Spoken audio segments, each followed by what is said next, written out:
আসসালামু আলাইকুম। আজকে আমরা বলবো নিশীথপুরের অভিশাপ, রক্তচোষা জিনির কাহিনী।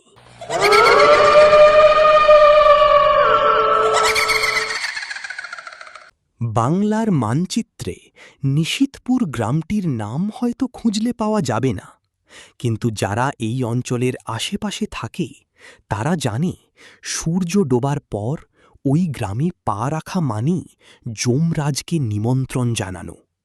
এটি কোনো সাধারণ ভূতের গল্প নয়, এটি এক প্রাচীন এবং অতৃপ্ত জিনের কাহিনী, যা শত বছর ধরে ওই অঞ্চলের বাতাসকে বিষিয়ে রেখেছে। অনিরুদ্ধ একজন পেশাদার প্যারানর্মাল ইনভেস্টিগেটর। হাতে দামি ডিএসএলআর আর রেকর্ডিং গ্যাজেট নিয়ে সে যখন গোয়ালন্দ ঘাট থেকে শেষ বিকেলের বাস ধরল, তখন বৃষ্টির ছাঁট বাড়ছে। বাসের কন্ডাক্টর লোকটা অনিরুদ্ধর গন্তব্য শুনে হাঁ করে তাকিয়ে রইল। নিশীথপুর যাবেন? কেন? জানের মায়া নেই? লোকটার প্রশ্ন শুনে অনিরুদ্ধ শুধু হাসল। সে যুক্তিবাদী মানুষ, জিনে তার বিশ্বাস নেই। গ্রামের সীমানায় যখন সে পৌঁছাল, তখন রাত ৮টা।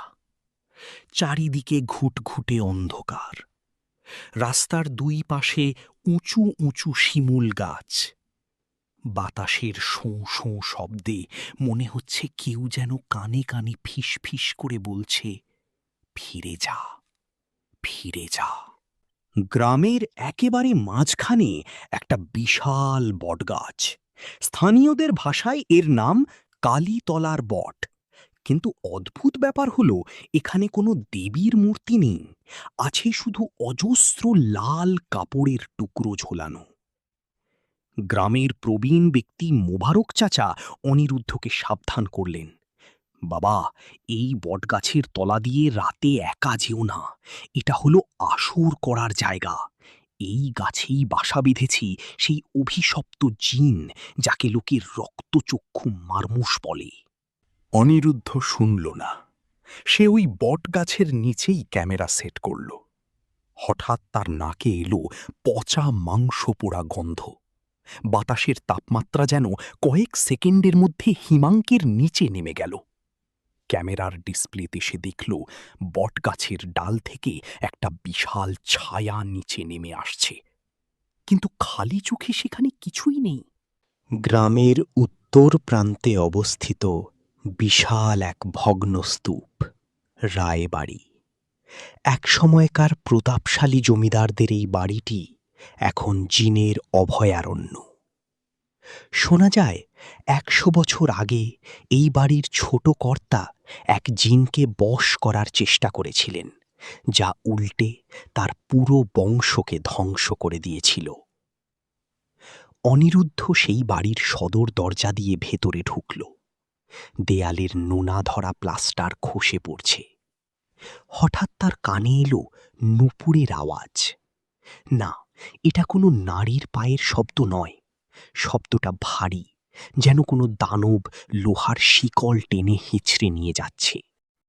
দোতলার ঝরঝরে বারান্দায় দাঁড়াতেই অনিরুদ্ধর টর্চের আলোয় ধরা পড়ল এক বীভৎস দৃশ্য। বিশাল লম্বা এক অবয়ব, প্রায় ১০ ফুট উঁচু। শরীরের চামড়া কয়লার মতো কালো এবং খসখসে।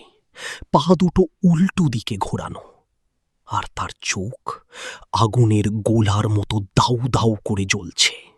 সেই সত্তানি কোনো কথা বলল না, শুধু এক বিকট অট্টহাসি দিল, যা পুরো জমিদার বাড়ির ভিত কাঁপিয়ে দিল। অনিরুদ্ধ প্রাণ ভয়ে দৌড়াতে শুরু করল, পিছু পিছু সেই দানবীয় জিন। দৌড়াতে দৌড়াতে সে এসে পৌঁছাল বাড়ির পেছনে থাকা অন্ধকূপ দিঘির পাড়ে। দিঘির জল কুচকুচে কালো, নড়াচড়া নেই। জিনটি মুহূর্তের মধ্যে অনিরুদ্ধর সামনে এসে হাজির হল। তার লম্বা নখওয়ালা হাতটা বাড়িয়ে দিল অনিরুদ্ধর গলার দিকে। অনিরুদ্ধ বুঝতে পারল, আজ তার জীবনের শেষ দিন। জিনটির শরীর থেকে একটা উগ্র কস্তুরীর গন্ধ আসছে।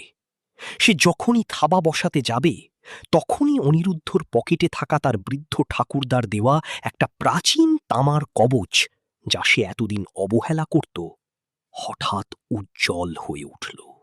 এক তীব্র আলোর ঝলকানিতে জিনটি আর্তনাদ করে পেছাল। তার কণ্ঠস্বর যেন হাজারো মানুষের চিৎকারের সংমিশ্রণ। জিনটি বিড়বিড় করে বলতে লাগল, এই মাটি আমার, এই রক্ত আমার। তারপর ধপাস করে দিঘির কালো জলে মিলিয়ে গেল। পরদিন সকালে গ্রামবাসীরা অনিরুদ্ধকে দিঘির পাড়ে অচেতন অবস্থায় খুঁজে পায়। তার সারা শরীরে আঁচড়ের দাগ, যেন কোনো বন্য জন্তু তাকে ছিন্ন ভিন্ন করার চেষ্টা করেছে। অনিরুদ্ধ বেঁচে ফিরলেও তার গলার স্বর চিরদিনের মতো হারিয়ে গেছে। নিশীথপুর গ্রামটি এখনো আছে, সেই বটগাছটিও আছে।